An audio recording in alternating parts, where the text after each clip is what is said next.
우주. 그러니까 이제 이 단원에서는 원소가 어떻게 만들어졌느냐, 요거에 대해서 주로 이제 다루게 될 거고, 그러면 이제 우주론에 대해서 먼저 알아야 된다 이거지, 그지? 우주론에. 그래서 일단 첫 번째 두 가지가 나오는데, 하나는 자, 정적 우주론이라는 게 있어. 정적 우주론. 그 다음에, 그러니까 우주가 항상 그 크기가 그대로다 이거지. 그게 그대로다 요거.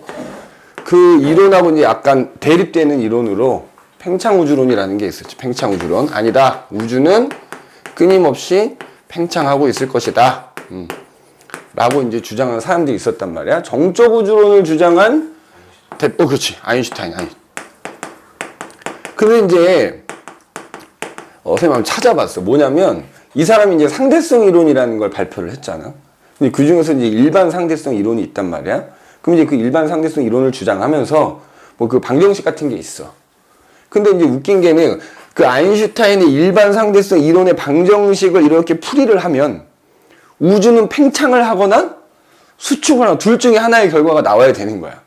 근데 정작 아인슈타인은 뭐라 해야 돼? 당시 그 믿음이 확고했대. 우주는 팽창하지 않는다. 그래서 이제 막 그 일반 상대성 이론 그 방정식을 막 수정을 하고 막 그랬대. 그래서 뭐 우주 상수라는 걸 만들어서 우주는 팽창하지 않는다 뭐 하여튼 이렇게 주장을 한 거고. 그 다음에 아니다, 우주는 팽창한다라고 주장하는 사람들이 여러 사람들이 있다만 이제 일단 대표적으로 프리드만이라는 사람이 있고, 물론 나중에 가서 이제 유인했지, 팽창 우주론이. 자, 그래서 이제 정적 우주론은 우주가 있다. 그 우주 안에 수없이 많은 별과 은하들이 있을 거고, 당연히 얘네들은 중력에 의해서 서로 뭐한다? 잡아당길 거다. 그러면 이제 수축을 해야 되는데, 얘네가 잡아당기는 것만큼 이제 팽창하려는 힘이 있다 이거지. 근데 그 팽창하려는 힘과 수축하려는 힘이 서로 쌤 같아서 우주는 팽창하지도 수축하지도 않는 일정한 상태를 유지할 것이다. 그래서 이제 그 아까 얘기했지만 아인슈타인 요 팽창하려는 요 힘을 설명하기 위해서 우주상수라는 걸 도입을 했단 말이지. 물론 이제 나중에는 인정을 했지. 근데 우주상수 잘못됐다. 응? 인정을 하지만 어쨌든 이제 우주상수라는 걸 도입을 해가지고 그래서 우주는 팽창하지도 수축하지도 않는다. 반면에 이제 뭐 팽창 우주론은 우리가 뒤에 가서 계속 배울 내용들이 이제 팽창 우주론에 대한 얘기니까. 그래서 우주는 팽창하고 있다. 그래서 이제 이거를 실제로 관측을 해서 팽창한다는 관측 결과를 가지고 증거를 내민 사람이 이제 바로 허블이라는 사람이죠. 허블. 그지? 그래서 이제 이 허블이라는 사람은 관측을 한 거지.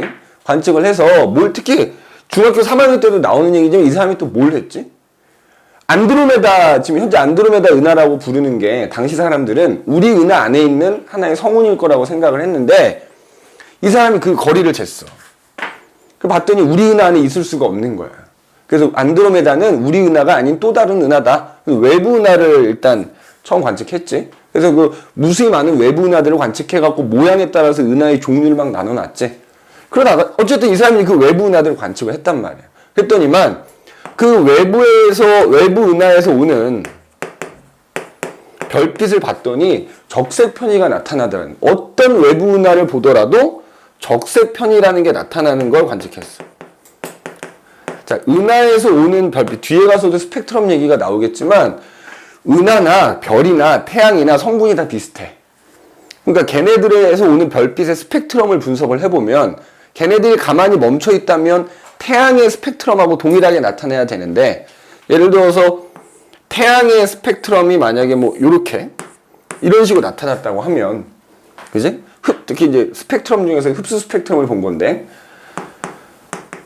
태양의 흡수 스펙트럼하고 어떤 은하에서 오는 스펙트럼을 비교를 했더니, 자, 뒤에 가서 흡수 스펙트럼 나오지만 빨주노초포 파남보 바탕 위에 이제 검은색 선들이 막 나타나지. 근데 그 검은색 선들이 태양하고 비교했을 때 좀 더 빨간색 쪽으로 이렇게 이동하는 거를 관찰했단 말이야. 그지? 그러면 적색 편의가 나타났다는 건 뭘 의미하냐? 파장이 그만큼 길어졌다. 그래서 도플러 효과라는 거에 의해서 멀어지고 있는 물체 혹은 멀어지고 있는 별에서 어떤 빛과 같은 혹은 소리와 같은 파장이 이렇게 파동이 올 때는 파장이 길어진단 말이야. 도플러 효과에 의해서. 그러면 결국 이 은하에서 오는 별빛의 파장이 지구로 오는 동안 길어졌다. 그럼 그 얘기는 이 은하는 뒤로 후퇴하고 있다. 멀어지고 있다라는 거를 했단 말이에요. 또 다른 은하를 봤어. 어떤 은하를 봐도 적색 편의가 나타나더란 말이야. 그런데 보니까 예를 들어서 얘는 조금 가까이 있던 은하고 얘는 좀 더 멀리 있던 은하야. 가까운 은하, 멀리. 근데 멀리 있던 은하에서도 어쨌든 적색 편의가 나타나는데 보니까 더 나타나는 거야, 더 심한 거야. 더 심한 거야. 적색 편의가 더 많이 나타난다. 그 얘기는 뭐다? 얘도 멀어지고 있고 얘도 멀어지고 있는데 참고로 이제 적색 편의가 클수록 얘네가 멀어지는 속도가 빠른 거거든. 그래서 어떤 결론을 내리냐면 자, 얘네들이 멀어지고 있는 거야. 어쨌든 그 멀어지는 속도를 후퇴 속도라고 하는데 V라고 하면 얘네들이 멀어지는 속도는 얘네들까지 거리에 비례하더라. 이 은하까지 거리가 멀수록 걔네가 빨리 멀어지더라. 그래서 이제 여기서 나온 게 뭐야? 허블 법칙이지. 이걸 뭐 그래프로 표현을 하면 어떻게 돼? 여기 V라고 쓰고 여기 은하까지 거리라고 쓰면 이렇게 되겠지? 맞아? 그럼 그때 이제 이 기울기가 바로 그러니까 이걸 이제 등으로 바꾸면 생각해봐. 야, 이 비례면은 얘는 속도고 얘는 거리니까 단위가 다르지. 항상 비례 표시를 등으로 바꿀 때는 단위도 똑같아야 되거든. 그러니까 단위를 똑같이 맞추기 위해서 상수를 하나 이렇게 붙인 거야. 그럼 이게 이제 바로 뭐야? 허블 법칙이 된 거죠. 허블 법칙. 근데 어쨌든 이 결과 허블 법칙이라는 것 자체가 결국 뭐다? 멀리 있는 은하일수록 빨리 멀어진다. 그럼 생각해봐. 가까이 있는 놈이건 멀리 있는 놈이건 야 같이 똑같은 속도로 멀어진다 그러면 얘하고 얘 사이의 공간은 그대로야. 맞지? 근데 가까이 있는 놈은 천천히 멀어지고 멀리 있는 놈은 빨리 멀어지면 가면 갈수록 얘네들 사이 공간이 넓어지는 거 아닌가? 그러니까 결국 우주가 팽창한다라는 결론을 내리게 됐단 말이지. 그지? 그지? 아니 그렇잖아. 둘 다 멀어지면 팽창하는 거 아니까. 여기서 팽창의 의미는 이 은하와 은하 사이 공간이 넓어져야 돼. 근데 만약에 얘네가 똑같이 멀어지면 얘네들 사이 공간은 변함이 없어. 그러니까 가까이 있는 놈 빨리 좀 천천히 멀어지고 멀리 있는 놈 빨리 멀어져야 얘네들 사이 공간이 점점 넓어지는 거지. 그러니까 사실은 은하가 직접 가는 게 아니야. 이 얘네들 사이에 공간이 넓어지기 때문에 우리가 볼 때는 그잖아. 예를 들어서 용진이 너하고 내가 있는데 우리는 가만히 있는 거야. 근데 만약에 너하고 나서 이 공간이 넓어져서 네가 점점 뒤로 가면 내가 볼 때는 공간이 넓어지는 건 못 느끼지만 네가 멀어지는 건 보일 거 아니야. 그치? 그렇게 되는 거야. 그렇게. 공간이 넓어진다. 우주가 팽창한다라는 결론을 내렸단 말이지. 그래서 만약에 이제 뭐 허블 법칙에 대해서 아마 자세히 나오진 않을 거야. 그치? 그러니까 어쨌든 이제 그래프로 나타내면 이렇게 되고 요 기울기가 이제 허블 상수야. 근데 이제 이 허블 법칙이 굉장히 중요한 이유가, 그지? 우주가 이제 팽창한다라는 것도 알려주지만 이걸 가지고 우주의 나이를 계산하는 거야, 그래서. 그지? 참고로 뭐 그거까지는 자세히 얘기하지 않겠다만 우주의 나이를 T라고 하면 우주의 나이는 허블 상수의 역수가 됩니다, 역수. 그거까지 했는데. 했어? 네. 이걸 자세히 했어? 알려줬어. 어? 알려줬어. 자세히? 그 그래프까지 그렸어. 어떤 그래프? 프린트에 있어. 아니, 그러니까 내가 아까 보기는 봤는데, 아, 그래. 그러니까 이제, 뭐, 요거 그냥 비례 의미하는 요 그래프 그리면 되는 거고, 기울기가 이제 허블 상수인데, 이거를 유도하는 과정을 했냐고. 그거까지는 안 했지? 근데 우주의 나이가, 그러니까, 그거만 알면 된다고. 왜냐면 이 단원의 핵심은 허블 법칙을 배우는 게 아니고, 그러니까 우주가 어쨌든 이제 허블이라는 사람에서 팽창한다라는 사실을 가지고, 이제 우리는 빅뱅을 설명하기 위한 거니까. 그래서 이게 중요한 이유는 허블 상수의 역수가 우주의 나이다. 그래서 이 상수 값이 달라지면 어떻게 돼? 자, 이 허블 상수는 관측 결과에 따라서만 달라지거든. 무슨 얘기냐면 봐봐. 요 기울기가 허블 상수니까 만약에 예를 들어서 내가 100메가파섹 떨어진 곳에 있는 은하를 봤더니 이 녀석이 7000km per second로 멀어지고 있다라고 관측이 됐다고 치자 이거야. 그지? 공주야, 조심히, 이제 커피 한잔 먹을래? 근데 만약에 관측 기술이 발달했어. 용준이 네가 봤더니 100메가파섹에 있는 애가 7000으로 멀어지는 게 아니라 8000으로 멀어져. 자, 그럼 그래프가 어떻게 돼? 달라지지. 그럼 허블 상수가 커지지. 허블 상수가 커지면 우주의 나이가 달라지는 거야. 근데 어쨌든 현재까지 관측된 허블 상수를 가지고 이 계산한 우주의 나이는 대략 137억, 8억 이렇게 된. 원래 몇 년 전까지는 137억으로 배웠어. 근데 작년인가 재작년에 그 새로운 관측 결과에서 138억 정도 될 거다라고 나왔거든. 그게 아마 교과서에 반영이 된 것 같아. 그래서 지금 현재까지 관측된 허블 상수로 계산한 이 우주의 나이는 138억 년 전에 우주가 탄생했다. 이제 이렇게 본단 말이야. 그 다음에 이거 갖고도 뭐 두 구할 수 있냐면 우주의 크기도. 그러니까 예를 들어 지구에서 그러니까 관측 가능한 우주의 크기지. 우주 그 너머에 뭐가 있는지 모르지만 우주의 끝. 그지? 그러면 그 우주 끝에 있는 은하까지 거리가 우주의 크기가 되겠지. 그럼 그걸 R이라고 하면 걔도 어떻게 허블 상수의 빛의 속도 이걸로 구해. 그러니까 허블 상수가 중요한 이유는 허블 상수가 달라지면 우리가 알고 있는 우주의 나이도 달라지고 우주의 크기도 달라지는 거야. 이것도 얼마야? 이것도 약 138억 정도 됩니다. 그지? 138억. 그러니까 138억 광년 정도 나와. 이거랑 거의 똑같다고 보면 돼. 그지? 그래서 어쨌든 이 허블 법칙이라는 걸 통해서 이제 어쨌든 우주가 팽창한다라는 사실. 그래서 뭐 이게 맞는 얘기인지는 모르겠는데 뭐 여담 그런 얘기가 있대. 허블이 관측한 다음에 아인슈타인 불렀대. 야, 이거 봐봐라. 이런 결과가 나왔다. 근데 아인슈타인이 봤더니 진짜 적색 편지가 나타나. 그지? 아인슈타인이라는 21세기, 20세기가 나온 최고 천재의 과학자가 도플러 효과를 모를 리는 없겠지. 그지? 그랬더니 우주가 진짜 팽창하는 거야. 그래서 뭐 기자들 불러 모아가지고 자기가 주장했던 내용이 잘못됐습니다. 틀렸습니다. 라고 뭐 기자회견을 했다라는 뭐 얘기도 있는데 맞는지 뭐 좀 꾸며낸 얘기일 수도 있다만. 그래도 어쨌든 이 팽창 우주론이 이제 힘을 받는. 그러면 우주가 팽창을 해왔으니까 거슬러 올라가면 어떻게 되는 거야? 점점 팽창을 한 거니까 거슬러 올라가면 결국 우주는 한 점이었을 거다.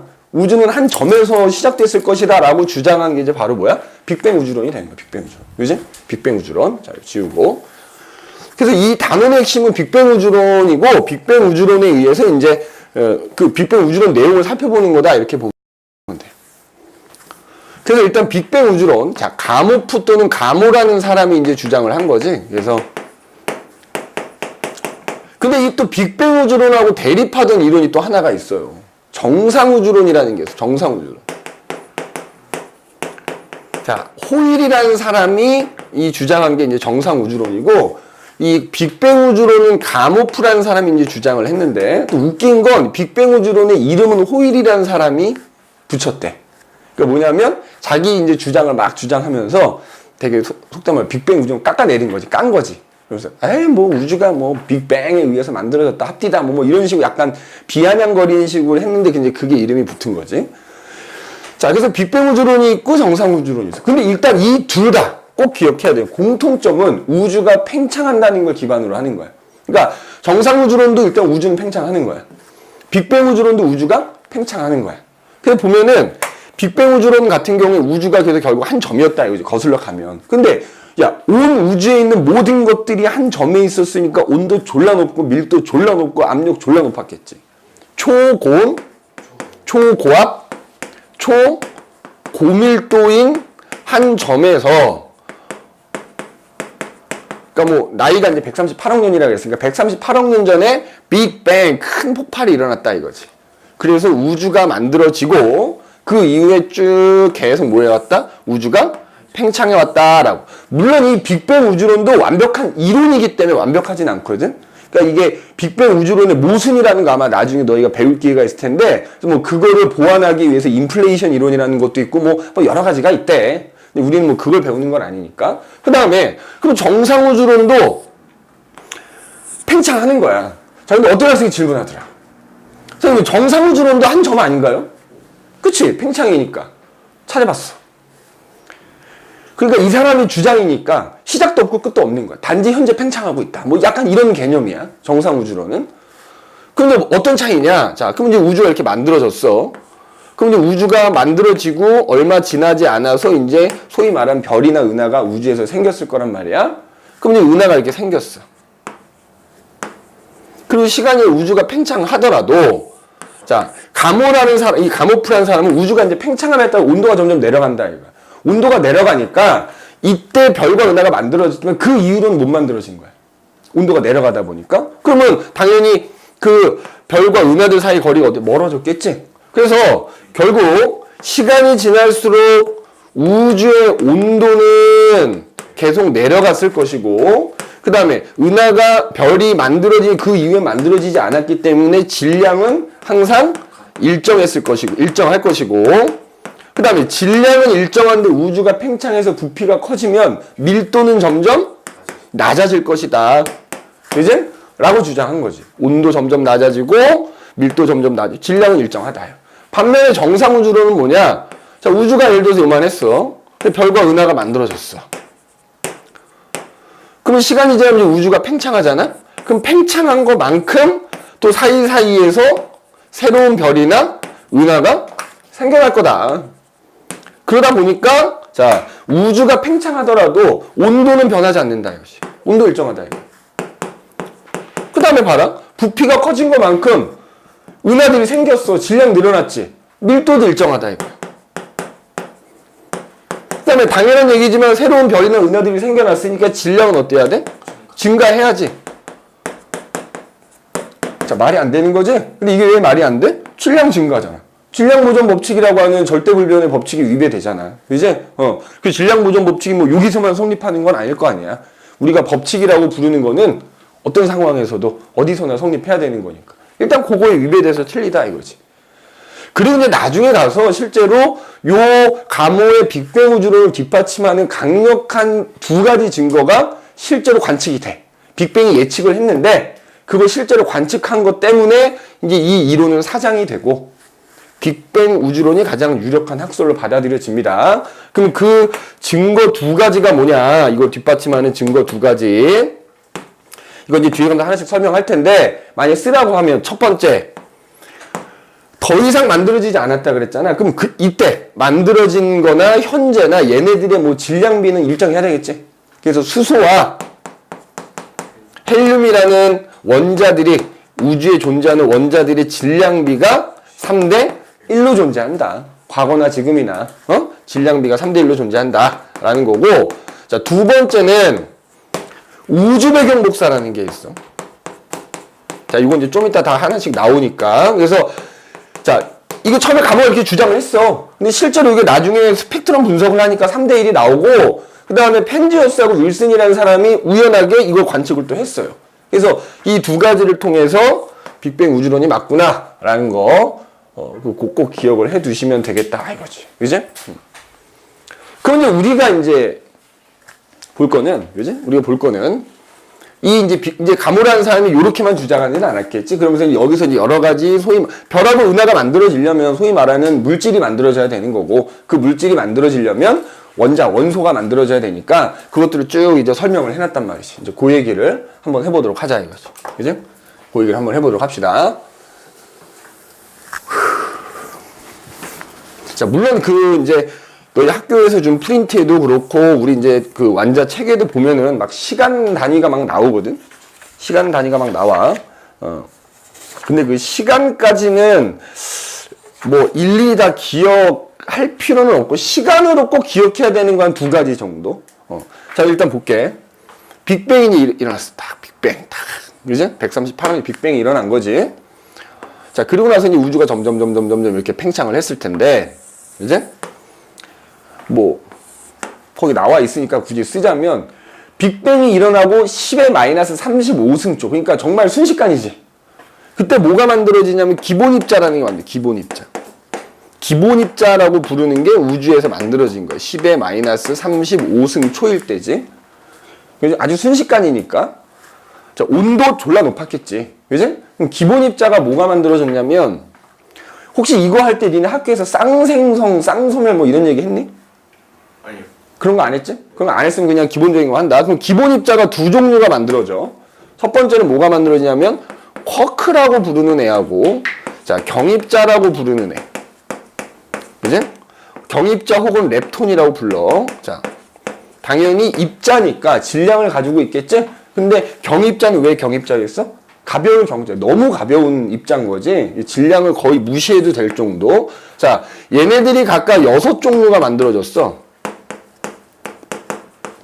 자, 다 외워야 되느냐? 다 외우면 물론 좋지만 필수적으로 외워야 되는 게 두 가지가 있지. 자, 업 쿼크, 다운 쿼크, 그 다음에 탑 쿼크, 바텀 쿼크, 뭐 참 쿼크, 스트레인지 쿼크 6가지가 있고요. 그거 그냥 앞에 한 글자씩 따서 자, 업 쿼크 반드시 외우셔야 되고 업, 위 쿼크라고도 하지 위 쿼크. 그 다음에 다운, 아래 쿼크라고도 하고요. 그 다음에 탑, 지붕, 그지? 바텀, 바닥, 참, 향기로운, 스트레인지, 이상한 6가지가 있는데 그 중에서 이 2가지는 반드시 외워야 돼. 이 2가지 반드시 외워야 되고. 자, 그 다음에 경입자라고 하는 애도 6종류가 있는데 그 중에 하나, 전자라고 하는 애. 그지? 자, 기울은 E- 뭐 이렇게 씁니다. 일렉트론 그래가지고. 그 다음에 뮤온, 타우 이런 애 있어. 그 다음에 얘네들 각각의 중성미자가 있어. 중성. 전자의 중성미자, 뮤온의 중성미자, 타우의 중성미자에서 6가지가 있어. 그 중에서도 전자는 반드시 또 기억을 하시고. 그래서 우주가 탄생하자마자 이 기본 입자라는 게 만들어졌다 이거야. 자, 그러니 얘네가 만들어지면 이제 팽창을 하면 온도가 내려가겠지? 온도가 내려가면서 이제 얘네들끼리 결합을 하는 거야. 결합을 해가지고 뭐가 만들어지느냐? 양성자와 중성자가 만들어진 거야. 자, 그런데 봤더니 양성자하고 중성자 이렇게 봤더니 양성자와 중성은 각각 3개의 쿼크가 결합해서 만들어지더래. 자, 이것도 외워야 된다. 그럼 어떤 쿼크 3개냐?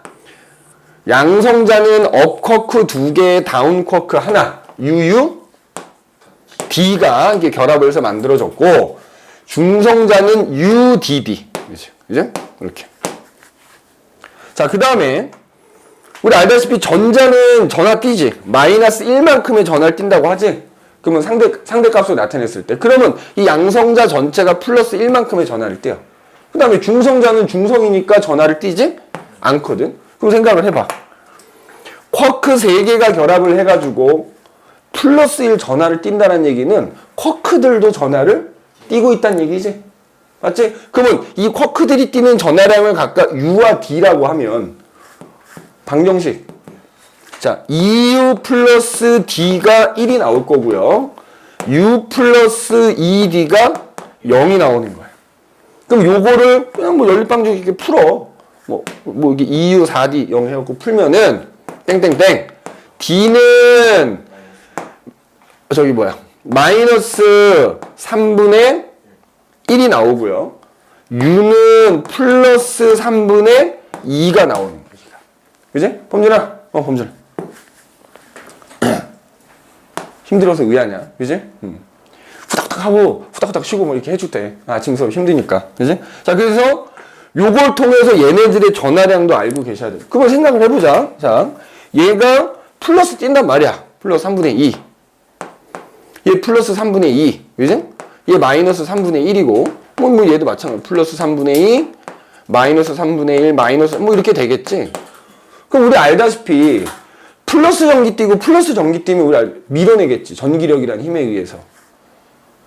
근데 지금 얘네 밀려나지 않고 붙들려 있잖아. 그럼 얘네들을 뭔가 결합시켜주는 뭔가 다른 힘이 있다는 얘기지. 그지? 얘네들을 굉장히 강한 힘으로 결합시켜주는 뭔가가 있어. 그럼 이 쿼크들이 무슨 힘에 의해서 결합이 돼 있냐라고 물어보면 얘도 마찬가지지? 얘네들끼리 굉장히 강한 힘에 의해서 결합돼 있다. 요거를 우리가 강한 핵력 또는 강한 상호작용 또는 줄여서 강력이라고 불러. 강력. 그죠? 자, 사실은 여기서 있지. 야, 빅뱅이 일어나면서 힘들이 분리가 됐어요. 힘들이. 그래서 요것도 참고를 해주세요. 자연계에 존재하는 4가지 힘 그래가지고 이 한 점일 때는 힘이라고 하는 것도 다 합쳐져 있었어. 그러다가 빅뱅 이후에 이 힘들이 분리가 됐거든. 그래서 4가지 힘. 자, 자연계에 존재하는 4가지 힘 뭐가 있냐면 강한 핵력, 그 다음에 전자기력, 그 다음에 중력, 그 다음에 약한 핵력, 이렇게 4가지가 있어. 뭐 통일장 이론 그래가지고 막 이렇게 하나로 합쳐져 있다가 힘들이 하나씩 분리가 됐다 뭐 이렇게 얘기하거든. 그래서 이렇게 4가지 힘. 자, 그럼 이 중에 누가 가장 강할까? 범준아? 찍어. 그렇지. 강화되잖아. 그지? 그러니까 지금 선생님이 힘의 크기만 비교했을 때 센 순서대로 써놓은 거야. 알겠지? 센 순서대로 써놓은 겁니다. 그래서 어쨌든 이 쿼크들은 강한 핵력 또는 강한 상호작용이라는 힘에 의해서 결합하고 있다. 자, 그런데 봐봐. 이 양성자, 중성자 이렇게 쿼크가 결합해서 만들어졌는데 봐봐. 얘네가 서로 막 변하는 거야. 양성자는 중성자 되기도 하고 중성자는 양성자 되기도 하고 하는 거야. 그런데 미세하게 얘들아 중성자가 양성자보다 미세하게 질량이 좀 더 커. 야, 그러면 질량이 크면 에너지 많이 갖고 있는 거거든? 그러니까 양성자가 중성자 되면 에너지 흡수해야 돼. 근데 중성자가 양성자 될 때 에너지 방출하거든? 자, 그럼 시간이 지나서 처음에 이렇게 양성자, 중성자가 만들어졌을 때는 얘네들이 비율이 1대1 정도 됐대. 근데 봐봐. 그래서 그 와중에 양성자, 중성자가 막 변해요. 근데 우주가 계속 팽창하면 온도 낮아지지. 자, 온도가 낮아지니까 에너지를 흡수해야 되는 양성자가 중성자로 변하는 과정 잘 못 일어나는 거야. 그럼 뭐만 일어나? 중성자가 양성자로 변하는 것만 일어나는 거야. 그러면 시간이 지나면 뭐가 많아져? 양성자는 중성자로 못 변하는데 중성자는 계속 양성자로 변하니까 양성자가 많아지겠지. 그래서 요거는 시간을 꼭 좀 외워두세요. 그래서 빅뱅이 일어나고 3분이 지난 거. 3분 요거 외워요. 요거는 3분 정도 지났더니 이 우주에 존재하는 양성자와 중성자의 비율이 약 7대1 정도가 됐대. 7대1 정도가 됐대. 자, 요거 선생님 아까 교과서 확인해 봤거든. 예전에 교과서가 좀 달랐거든. 7대1로 나와 있습니다. 여기 교과서에 그림과 함께. 그래서 이제 3분 정도 됐을 때 얘네들의 비율이 7대1이 된 거야. 자, 이거 비율이 몇 개가 나오기 때문에 헷갈릴 수 있어. 잘 들어. 양성자와 중성자의 개수비가 7대1이었어. 그럼 이제 봐봐. 그럼 그때, 자, 양성자가 예를 들어 이렇게 7개가 있다고 하자. 7개가.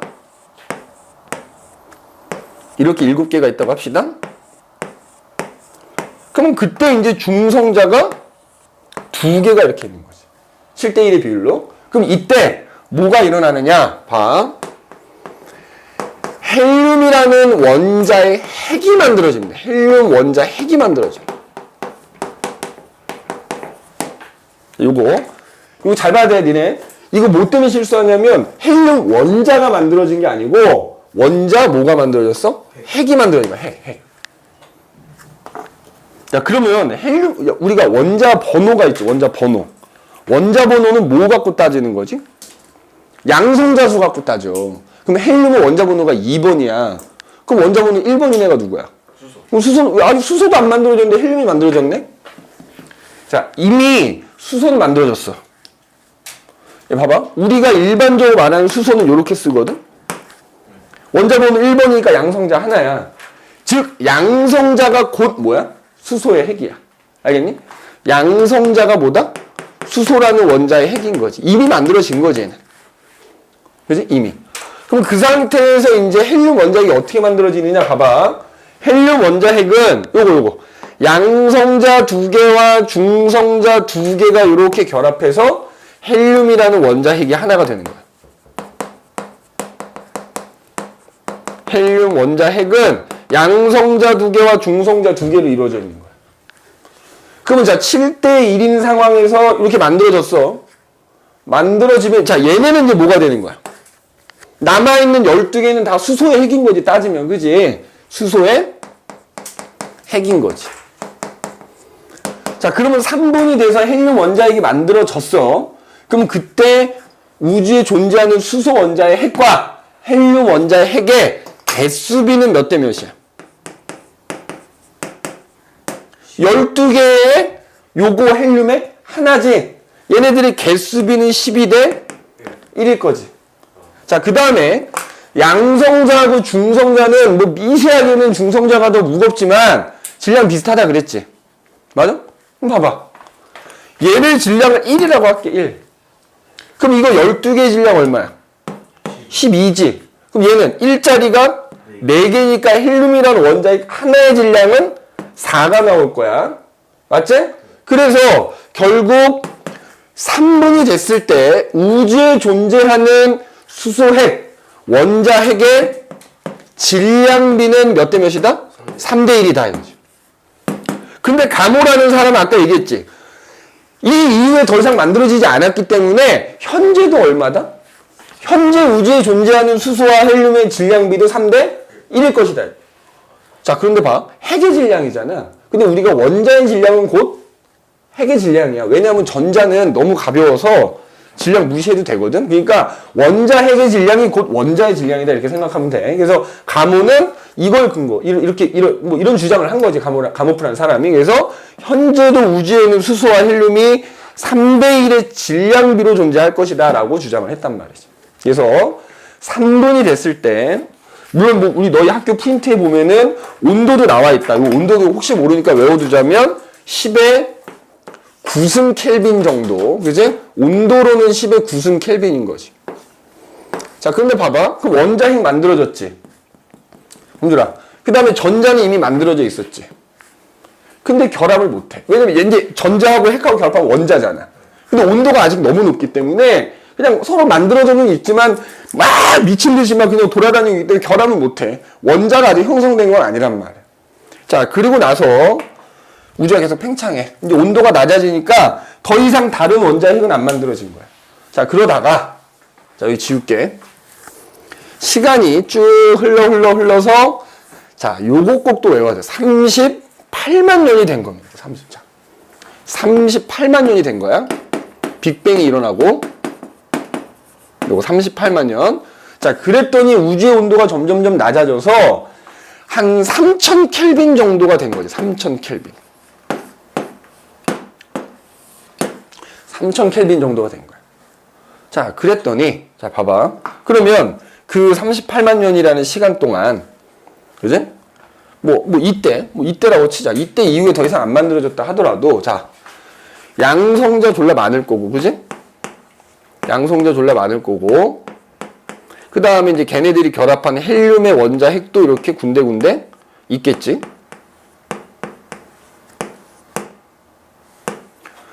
자, 그런데 그 다음에 뭐 전자들도 있을 거 아니야? 야, 38만 년이 되기 전까지는 이런 무수히 많은 입자가 그냥 우주를 가득 채우고 있었어. 그러니까 내가 항상 예를 든 게 범죄 기억날지 모르겠다. 이 교실에 안개가 잔뜩 낀 거야.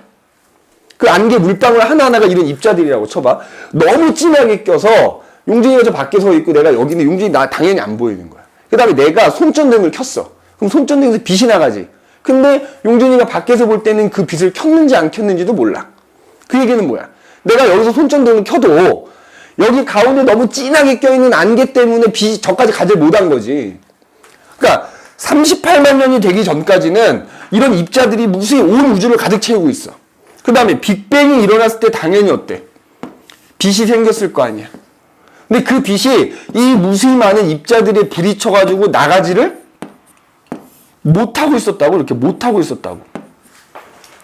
그런데 38만 년이 돼가지고 자, 양성자 이렇게 헬륨 핵 이렇게 있으면 이제 온도가 3000 켈빈 정도로 충분히 낮아졌단 말이야. 그랬더니만 이제 특히 온도가 낮아지니까 이제 이 핵들이 전자를 붙잡아 이렇게. 지들 개수만큼 전자를 이렇게 붙잡은 거지. 그래서 소위 말하는 원자가 만들어진 거야. 뭐가 만들어졌다고? 원자. 특히 어떤 원자? 수소와 헬륨이라는 원자가 만들어진 거야. 수소, 헬륨.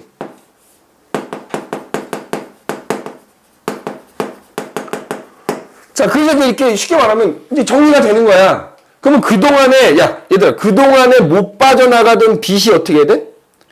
이제는, 그러니까 쉽게 말하면 여기 이제 안개가 싹 거치기 시작하는 거야. 그러니까 이제 내가 손전등 켜고 있는 손전등 불빛이 이제 나가기 시작하는 거지. 퍼져나갔단 말이지. 퍼져나간 거지. 자, 그래서 요게 38만 년일 때 상황이라면 요거는 38만 년 전이겠지? 그래서 38만 년 이전은 우주가 투명했다, 불투명했다? 불투명했다, 이렇게 얘기해요. 불투명한 우주라고 불러. 불투명한 우주. 반면에 38만 년이 돼서 원자가 만들어진 이후에 그 갇혀있던 빛들이 빠져나가면서 우주가 맑게 개었다 이렇게 얘기합니다. 그래서 그 38만 년 이후는 우주가 맑게 개었다, 투명한 우주다 이렇게 부릅니다. 투명한 우주다 이렇게 부릅니다. 자, 그럼 봐봐. 이제 빛이 빠져나갔지. 그래서 이제 가모라는 사람이 이때 우주의 38만 년이 지나서 우주의 온도가 3000켈빈이 되었을 때 빠져나간 이 빛, 이거를 우주 배경복사라고 부르는 거야 지금 우리가. 그럼 봐봐, 빛이 나갔어. 자, 근데 빛이 가는데 우주도 팽창하지. 그럼 우주가 팽창하면 온도가 점점 낮아진다 그랬지. 그럼 자, 빛은 파동의 성질을 갖고 있으니까 파장이 있을 거 아니야. 그러면 일단 얘가 빠져나갈 땐 3000켈빈이니까 온도가 높았단 말이야. 근데 빛이 빠져나가서 이제 쭉 가는 동안 우주가 팽창하면서 온도가 낮아지니까 이 빛도 점점 뭐야?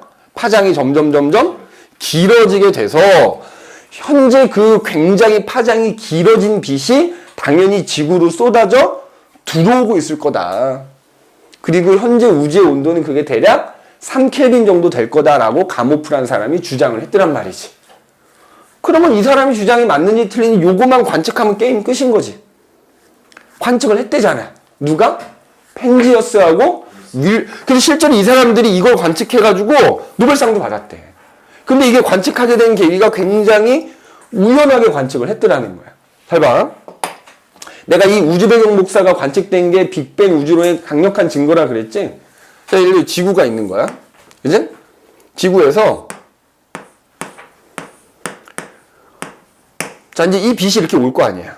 그지? 여기다 이렇게 그냥 그림이니까 이렇게 그릴까?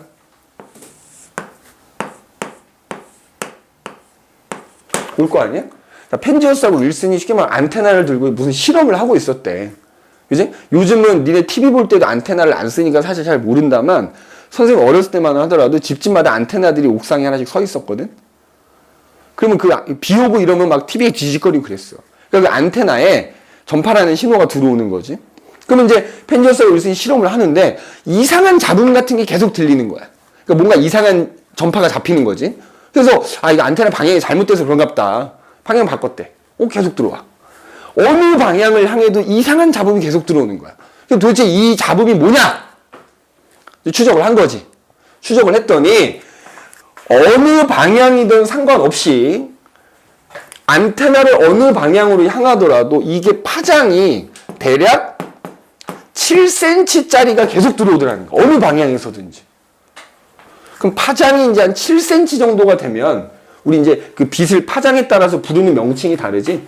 그러니까 가시광선보다 파장이 길면 뭐야? 적외선이 되는 거고요. 적외선보다 파장이 길면 이제 뭐 전파, 마이크로파 이렇게 쭉 붙인단 말이야. 봤더니 우리가 이른바 마이크로파라고 부르는 전파가 모든 방향에서 들어오는 거야. 범준아, 요거만 얘기하고 쓸게. 요거까지만 좀 참어. 어느 방향에서든 이 파장이 7cm짜리가 들어오는 거야. 들어오는 거. 자, 그런데 그럼 이 7cm짜리는 뭐냐? 자, 너희나 나도 열을 갖고 있지. 체온이 있으니까 열이 있을 거 아니니 열을 갖고 있는 모든 물체는 에너지를 방출하거든. 복사 에너지라는 걸 방출한다 생각하면 이거 흑체 복사라고 하는데 온도가 아무리 낮은 애들도 방출해. 근데 다만 이제 온도가 낮으면 얘네들이 방출하는 복사 에너지 파장이 길어. 그러니까 예를 들어서 우리도 복사 에너지 방출할 거 아니니? 사람이 방출하는, 체온을 갖고 있는 동물들이 방출하는 복사 에너지의 파장은 적외선이야, 적외선. 우리가 적외선이라고 부르는 빛의 파장하고 거의 유사하단 말이야. 그러니까 왜 특수부대 요원들이 밤에 적외선 카메라 켜고 사람 숨어 있는 거 찾잖아. 그 복사 에너지 방출하기 때문이야. 온도가 낮은 물체면 더 길어지는 거야. 그지? 그 봤더니 잘 봐. 온도가 3켈빈짜리가 있는 거야. 3켈빈. 자, 온도가 3켈빈짜리 물체가 만약에 복사 에너지를 방출한다고 해볼게. 자, 흑체 복사라는 흑체라는 게 있어요. 흑체가 뭐냐면 가상의 물체인데 자기가 흡수한 에너지를 그대로 다 방출하면 그런 가상의 물체를 흑체라고 하거든. 그래서 온도가 3켈빈짜리인 흑체가 만약에 복사 에너지를 방출하지? 그럼 이걸 복사 에너지에 파장을 측정을 해봤다? 이런 식으로 그 얘가 방출하는 그 복사 에너지 세기가 이런 식으로 이제 여기가 파장이거든? 파장에 따라 이렇게 나타나는 거야. 근데 봤더니 파장이 한 7cm 정도 되는 영역의 에너지가 가장 많이 나오더래. 근데 우주에서 오는 거 7cm야. 그럼 그 얘기 무슨 얘기야? 우리가 우주를 하나의 흑체라고 생각하면 우주의 온도가 얼마란 얘기야?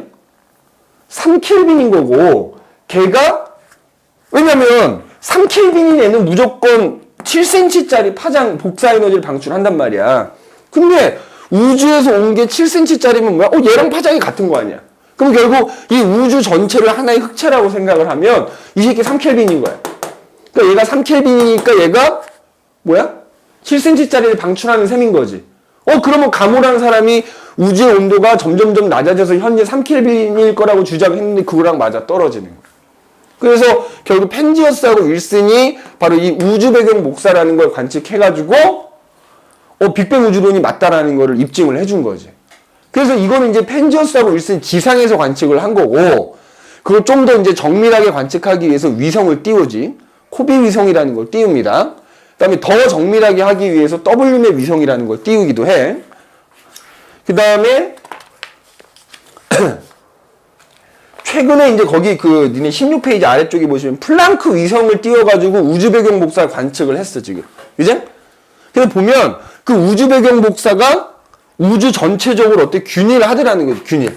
그지? 대체로 균일한데 거기 보면 그 온도에 따라서 색깔로 그냥 표시를 해놓은 거거든.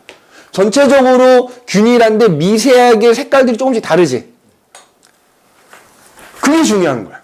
그러니까 전체적으로는 균일하게 우주 배경 복사가 오는데 그러니까 어떤 부분에서 온도가 조금 높은 거고 어떤 부분 온도가 조금 낮은 거야.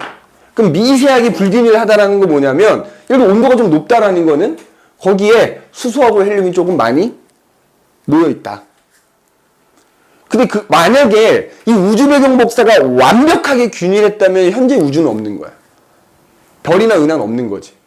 미세하게 불균일하고 미세하게 그러니까 쉽게 말하면 우주 배경 복사가 완벽하게 균일하다라는 건 수소하고 헬륨이 온 우주에 완벽하게 균일하게 분포하고 있다는 거야. 근데 미세하게 좀 다르다. 불균일하다라는 걸 통해서 특정 부분은 수소하고 헬륨이 조금 더 많이 모여 있고 어디는 수소하고 헬륨이 좀 적고 이렇다는 얘기거든. 그러니까 수소하고 헬륨이 많이 모여 있는 부분에서 뭐가 만들어졌다? 별과 은하가 탄생할 수 있었다라고 생각하는 거야. 이해돼? 그러니까 이 칠판이 그냥 이 우주 배경이라고 하면 만약 이 칠판 색깔처럼 모든 부분이 균일하다면 그냥 수소하고 헬륨이 고르게 완벽하게 고르게 분포하고 있는 거야. 근데 그런 수소하고 헬륨이 모여서 별이 되는데 완벽하게 균일하면 별이 탄생할 수 없을 거라고 생각을 했다고. 그러니까 미세하게 불균일한 데가 있었기 때문에 거기서 이제 뭐야? 걔네들이 모여서 별이 만들어지고 은하가 만들어지고 했을 것이다 라고 이제 생각을 하게 됐다 이 말이지. 그래서 이 이제 그러니까 이게 이제 우주 배경 복사를 관측한 게 바로 이 빅뱅 우주론을 뒷받침하는 결정적인 이제 첫 번째가 되는 거고, 그래서 이제 그 선생님이 16페이지까지 쭉 얘기를 했고, 잠깐 쉬었다가 이제 두 번째 증거가 있어. 바로 그 수소하고 헬륨이 3대1로 분포한다, 질량비가. 그걸 이제 어떻게 해서 알아냈느냐, 그거에 대한 얘기는 잠깐 쉬었다가 이어서 하도록 합시다. 알겠지? 자, 그래서 일단 그 아까도 얘기했지만 수소하고 헬륨의 질량비가 이제 3대1로 존재하더라라는 걸 이제 알아낸 게 이 스펙트럼 분석이라는 걸 통해서 그지? 알아낸 거다. 그래서 여기서는 스펙트럼이라는 게 뭐냐, 그지? 자, 뭐 중학교 때도 사실 이 스펙트럼이라는 거에 대해서 얘기를 하는데 배우는데 사실 크게 이제 두 가지가 있지, 두 가지. 자, 하나는 연속 스펙트럼이라는 게 있고.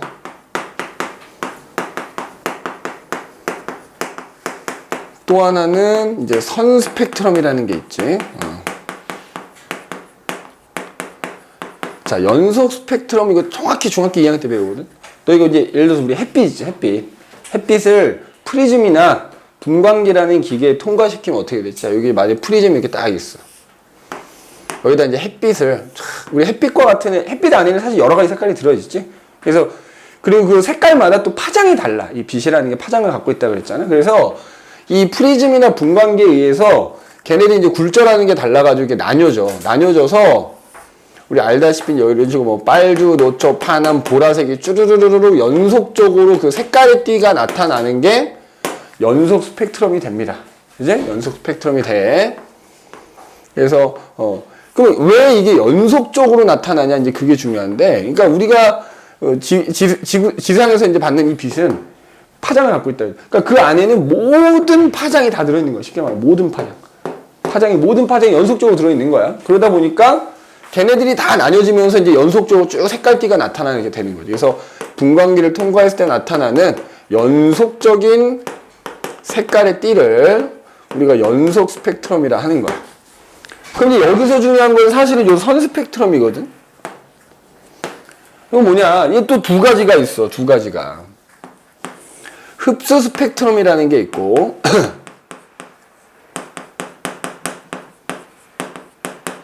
방출 스펙트럼이라는 게 있어.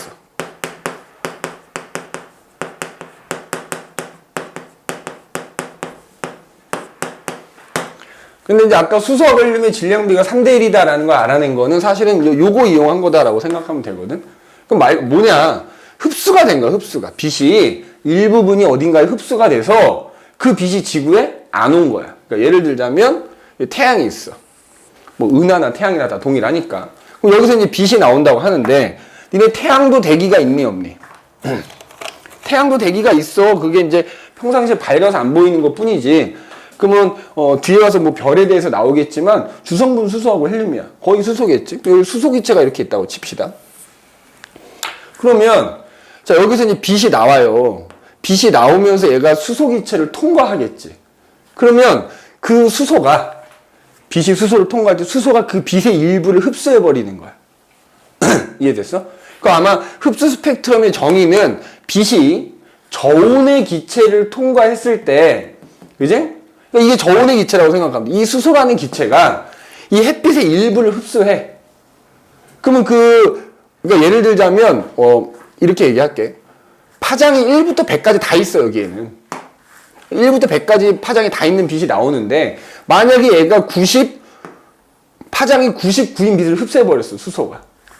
그러면 지구에 오는 빛에는 파장이 1부터 98까지 다 있고 99 없고 100이 있겠지, 100. 그러니까 그 빛을 지구에서 프리즘에 통과를 딱 시켜보면 당연히 1부터 98까지는 파장이 있다 했으니까 그 색깔 연속적으로 쭈르륵 나타나는 거야. 그러니까 빨주노초, 파남보 이 바탕 위에 파장이 99짜리만 안 왔을 거 아니야. 그럼 그 파장이 99짜리에 해당되는 자리만 검은색 선이 이렇게 나타난다. 그게 흡수 스펙트럼이야. 오케이? 검은색 선이 나타나. 그러면 만약에 이게 이제 수소니까 그렇지. 만약 헬륨이면 어때? 수소가 흡수하는 거하고 헬륨이 흡수하는 거 같겠어? 다르지. 그지? 그러니까 만약에 여기가 전부 수소야? 그래서 만약에 뭐 흡수 스펙트럼이 이렇게 나타났다라고 치면, 그지? 헬륨은 만약에 여기다 이제 헬륨 기체를 놓고 어떤 빛을 통과시키면 헬륨이 흡수하는 것도 수소랑 다를 거 아니에요. 그래서 만약에 뭐 이런 식으로 나타났다고 치자 이거지. 그래서 만약에 태양에서 오는 빛을 봤어. 자, 태양에서 오는 빛을 봤더니 자, 헬륨의 흡수 스펙트럼도 나타나고 수소의 흡수 스펙트럼도 나타나면 결국 태양의 대기는 수소하고 헬륨이 주성분이구나라는 거 알 수 있다는 얘기지. 이해되니? 그거야. 그래서 그 저온의 기체가 자, 이게 중요한 거야. 저온의 기체가 특정한 파장의 빛을 흡수해서 걔네들이 흡수한 빛은 지구에 오지 않는 거지. 그러다 보니까 걔네들이 흡수한 파장에 해당되는 빛은 검은색 선으로 나타나는 게 흡수 스펙트럼이다 이거야. 이제? 그럼 방출 스펙트럼은 반대로 정의가 그렇게 써져 있고 고온의 기체가 방출한다 이렇게 돼 있지? 맞니? 자, 이것도 따지면 이렇게 되는 거야. 여기에다가 만약에 니네가 인위적으로 똑같이 수소기체를 채웠어. 여기다 수소기체를 이렇게 채워놓은 거야. 수소야. 이것도 수소고.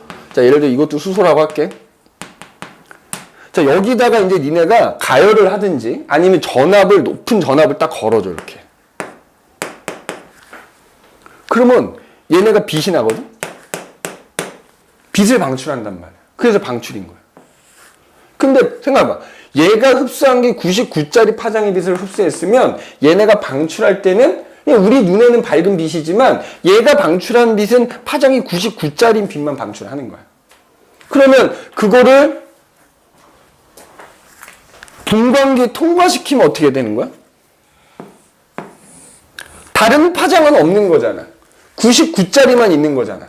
그러니까 얘는 검은색 바탕에 그 99 자리에 밝은색 선이 그러니까 얘가 흡수 스펙트럼하고 방출 스펙트럼 똑같아, 위치가. 다만 얘는 검은색 선이고 얘는 이게 밝은색 선이 나타나는 것 뿐이야.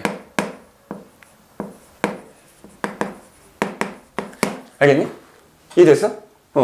밝은색 선이 나타나는 것 뿐이야. 차이는 그거밖에 없어. 알겠지? 그래서 뭐 가열되거나 아니면 어떤 높은 에너지를 가해준 그 기체가 빛을 방출할 때는 특정한 파장의 빛만 방출하더라.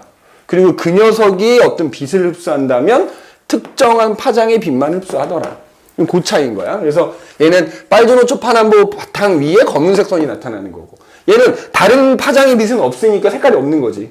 검은색 바탕에 밝은색 그 기체가 방출한 파장의 빛만 그 밝은색 선으로 딱 이렇게 찍히게 되는 거야. 그러면 이제 얘네들이 이렇게 흡수하고 방출하는 원리, 그거는 이제 얘네들이 갖고 있는 전자하고 관계가 있어. 이제 이거 나중에 화학 시간에 아마 배우는 건데, 자 봐봐. 수소는 양성자가 이제 하나지.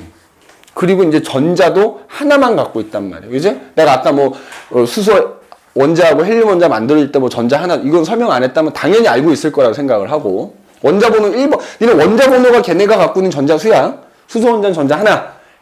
근데 알다시피 이제 화학 시간에 뭘 배우냐면 이 전자들이, 이 원자 핵 주변에 그 전자들이 도는 이게 전자 껍질이라는 게 이렇게 있거든. 그 다음에 그 전자 껍질마다 뭘 갖고 있다면 에너지를 갖고 있는 거야. 근데 이제 기왕이면 우리가, 그래서 선생님은 항상 설명할 때 이거 설명해. 계단으로 설명하거든. 우리 바닥에서 이제 계단을 따고 올라가면 올라갈수록 위치 에너지는 점점 많아지지. 그거랑 약간 비슷해. 그래서 핵 주변에 전자들이 돌 수 있는 궤도, 전자 껍질이라는 게 여러 개가 있는데, 그래서 핵에서 멀어지면 멀어질수록 그 껍질마다 더 많은 에너지를 갖고 있는 거야. 에너지 준이라고 표현을 하는데, 근데 생각해보면 우리가 사다리를 타고 올라가, 예를 들어서. 그럼 올라가면 올라갈수록 위치 에너지 많아질 거야. 근데 사다리를 타고 올라가면 올라갈수록, 선생님 같은 경우는 고소공포증이 있어. 올라가면 올라가서 무서워, 불안해. 그지? 그러니까 기왕이면 안 올라가고 싶지. 그러니까 무슨 얘기냐? 전자들이 뭐 요 껍질에 있거나 요 껍질이 각각 에너지를 갖고 있는 거야. 뭐 예를 들어서 이 껍질은 에너지가 100줄이라고 쳐. 여기 200줄이라고 치고 300줄이라고 칠게. 만약에 전자가 여기 있으면 100줄의 에너지를 갖고 있는 거고, 여기 있으면 200줄의 에너지를 갖고 있는 거고, 여기 있으면 300줄의 에너지를 갖고 있는 거야. 근데 기왕이면 에너지가 낮은 게 안정한 거야. 그러니까 수소 원자의 전자는 그냥 에너지가 가장 낮은 껍질 이렇게 딱 하나 머물러 있단 말이야. 이걸 바닥 상태라고도 합니다. 뭐라고 한다고? 바닥 상태. 그지? 자, 근데 봐봐. 예. 이게 이제 수소야. 요 상황을 생각해봐. 여기에 햇빛이 통과한 거지. 빛이 통과하는 거야. 그럼 그 전자가 그 빛을 어떻게 돼? 흡수한다고. 에너지를 흡수하니까 에너지가 많아지지? 에너지가 많아지니까 어떻게 돼? 얘가 올라가는 거지. 만약에 뭐 그 빛으로부터 200줄을 흡수했다라고 하면은 올라가는 거야, 자, 그래서 이거 전자전이라고 얘기를 하는데, 그래서 에너지를 뭐 하면? 흡수하면 전자들이 이렇게 낮은 궤도에서 높은 궤도 올라가게 되는 거야. 그지? 그러면 여기 빛이 지나가는데 빛의 일부를 얘가 흡수해서 올라가 버렸으니까 거기 통과한 빛은 그 200줄만큼 에너지가 없지. 빠졌지. 그러니까 여기 검은색 선이 나타나는 거야. 그지? 그러면 반대로, 근데 여기 들어있는 요 수소기체를 생각해 볼게. 똑같은데, 자, 전자가 이제 여기 있단 말이야. 근데 내가 이제 전압을 걸어준 거야. 얘한테 에너지를 준 거지. 에너지를 줬더니 얘가 이제 올라간 거지, 이렇게. 근데 올라가면 에너지가 많아졌지만 불안정하다니까? 그러니까 어떻게 돼? 내가 용진이 너를 20층 꼭대기에 올려놨어. 올려놓으면 어떻게 돼? 너는 불안하니까 자꾸 내려오려고 하겠지. 그러니까 내가 전압을 걸든 가열을 하든 얘를 이렇게 올려놓잖아. 그럼 얘는 불안하니까 어떻게 해야 돼? 다시 내려오려고 하는. 그럼 내려오면 뱉어야지. 내려오면서 그 에너지 차이만큼 여기서 여기로 내려온다 혹은 뭐 여기서 여기로 내려온다라고 하면 그 차이만큼의 에너지를 방출을 하게 되는 거고 이게 이제 빛의 형태로 방출이 되는 거야. 그래서 여기가 이렇게 밝게 빛나는 거야. 그러면 이때는 자 얘가 방출하는 에너지는 딱 정해져 있단 말이야. 참고 이거도 나올 수 있어. 그러면 이때 뭐 얘가 됐든 그 수소 원자의 전자들이 갖는 에너지는 연속적이다 불연속적이다. 불연속. 봐봐. 껍질마다 에너지가 있으니까 이 전자는 이 중간에 있을 수가 없거든. 그러니까 얘가 갖는 에너지는 100 아니면 200 아니면 300인 거잖아. 연속적이 아니라 불연속적이다 이렇게 얘기하는 거야. 근데 어쨌든 뭐 이 경우에 이제 에너지를 방출하면서 그 에너지가 이제 빛의 형태로 방출되니까 이렇게 빛이 나는 거지. 근데 그 방출하는 에너지가 정해져 있기 때문에 그 에너지를 가지고 그때 방출되는 빛 에너지의 파장을 계산하면 딱 정해져 있단 말이지. 그래서 이렇게 정해진 파장에 빛이 나오게 되는 거야. 그지? 그 얘기가 지금 18페이지 중간에 확대경 그려서 나와 있지? 원자와 스펙트럼 그래가지고. 그지? 그래서, 자, 흡수 스펙트럼이다. 그러면 요 그림을 생각해야 돼. 에너지 준위가 낮은 데서 에너지 준위가 높은 데로 가는 상황인 거고. 방출 스펙트럼이다. 그러면 요거. 에너지 준위가 높은 데서 에너지 준위가 낮은 데로 내려오면서 에너지를 방출하기 때문에 이렇게 빛이 나는 거다. 그지? 요거를 기억을 해 두시면 됩니다. 그럼 이제 아까 얘기했듯이 그 기체가 뭐 수소냐, 헬륨이냐, 뭐냐에 따라서 이 선 스펙트럼들이 다 다르게 나타나는 거고, 그걸 분석을 했어. 했더니 뭐야? 우주에 존재하는 수소하고 헬륨이 여전히 뭐야? 가모가 주장한 것처럼 3대 1로 존재하더라. 라는 걸 알아낸 거지. 그래서 거기 19페이지에 보시면, 우주의 원소 분포, 그래서 우주를 구성하는 원소 대부분 수소 헬륨이다. 그래서 그 전체의 스펙트럼을 분석을 해서 해봤더니 3대1로 예측을 했는데 실제로 3대1로 관측이 되더라 이 말이야. 그지? 그 다음에 그 밑에 이제 확대경 보면 아까 얘기했듯이 그 질량비하고 개수비는 다 얘기를 했기 때문에 그거는 그렇게 이제 보시고 넘어가 주시면 되겠다. 그래서 이 스펙트럼 분석을 통해서 우주에 존재하는 수소와 헬륨이 3대1로 존재하더라라는 걸 통해서 빅뱅 우주론이 또 맞구나. 그래서 증거 두 가지. 우주 배경 복사라고 하는 것과 그 다음에 지금 이 수소와 헬륨의 질량비가 3대1로 존재한다라는 거 꼭 기억을 해 두시면 되겠다 이거지. 그지? 그렇게 보시면 되겠고,